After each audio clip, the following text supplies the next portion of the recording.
How is it going on, my fellow epic gamers? Welcome back to another epic video today, and today we're going to be talking about the Quarry. Goodbye, cruel world. We gotta get out. I'm gonna enjoy watching you die. This isn't a ghost story. It's a creature feature. It's really happening, and you're all in it. This is gonna get a little messy. The Quarry is a game that recently released on the Xbox Series X and S, PS5, and PC. It is made by Supermassive Games, who is also the masterminds behind Until Dawn and the Dark Pictures anthology, and it follows the exact same formula as those games too, with you being able to control multiple characters at the same time, and all the characters can die at literally any minute in the game. Now, these are definitely my favorite type of games, but would you enjoy it? Well, let's go ahead and talk about it.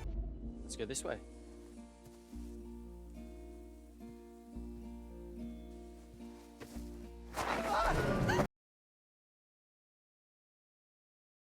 The premise of the game may sound a little bit familiar. The premise is a bunch of teenagers are staying up at a summer camp, and something goes horribly wrong when it's their day to leave, so they have to end up staying another night. And naturally, as all teenagers would, they end up throwing a big last day party. Just everything goes off the rails from there, and then some werewolves show up and the teenagers are left to fight for their life. It's a whole ordeal. And that is pretty much the story without giving away any major spoilers. The teenagers have to survive the night so help can arrive by the morning.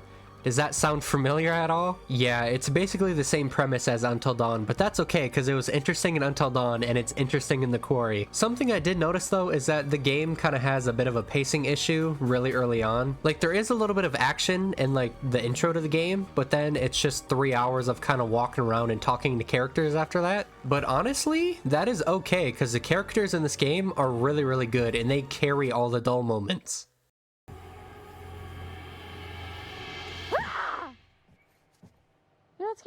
No. The Quarry has 9 playable characters. There's Laura, who is the sarcastic badass, Jacob, who is the insecure goofball, Abigail, who is the quiet artsy girl, always drawing and everything, Dylan, who is probably the most relatable character in the whole entire game, Ryan, who is the podcast-loving, brooding loner type, Emma, who is a very self-centered OnlyFans girl, Nick, the mild-mannered hottie, and Caitlin, who is just the best character in the whole game. She is so sarcastic, but also so serious at the same time, and it's great. Oh yeah, there's also Max, who is just kind of Max. I don't really care for him too much. Most of the characters are really good. They all bounce off of each other pretty well, and they all act like human beings. Well, for the most part, I would say. So, what was that about? He, said to stay inside, that we're not leaving until the morning. Are you kidding me? For the most part, they nailed all the characters and their intended purposes.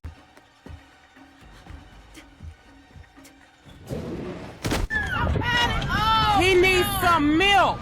The gameplay is also some pretty standard stuff that we're all used to if you played Until Dawn or the Dark Pictures anthology. You walk around with a character that has a flashlight and you get to shine your flashlight at stuff and maybe, just maybe, look at things along the way as you walk. The exciting stuff happens when you get into some action. You will encounter a ton of QTEs and have to make some decisions very fast. And if you fail the QTE or make the wrong decision, your characters are dead. But during my first playthrough, the QTEs weren't really that tough. I think I only really failed them like 3 times throughout the entire game. But there are QTE options in the settings menu, so you can adjust the difficulty of all the QTEs. If you're an epic pro gamer, you can have all the QTEs last for only a millisecond. Or if you're playing with your grandma, you can have them stay for like a whole decade. You can even make it where you just automatically pass them if you really wanted to. Honestly, there is so much replayability in this game. There's of course the different options for you to choose when you're going in your first playthrough, but there's also playing with friends online and taking control of different characters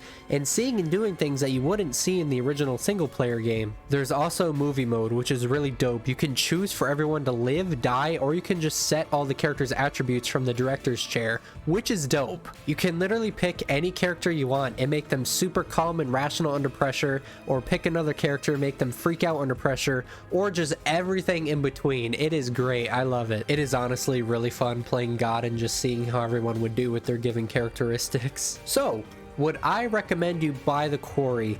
Yes.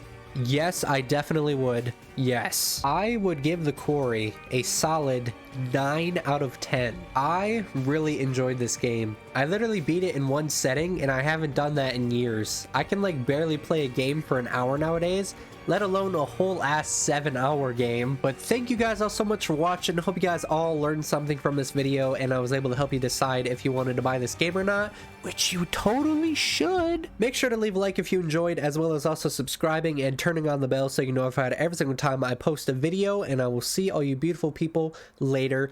Goodbye. Pop, pop, peanut butter, butter pops. Pop, pop, pop them in your mouth.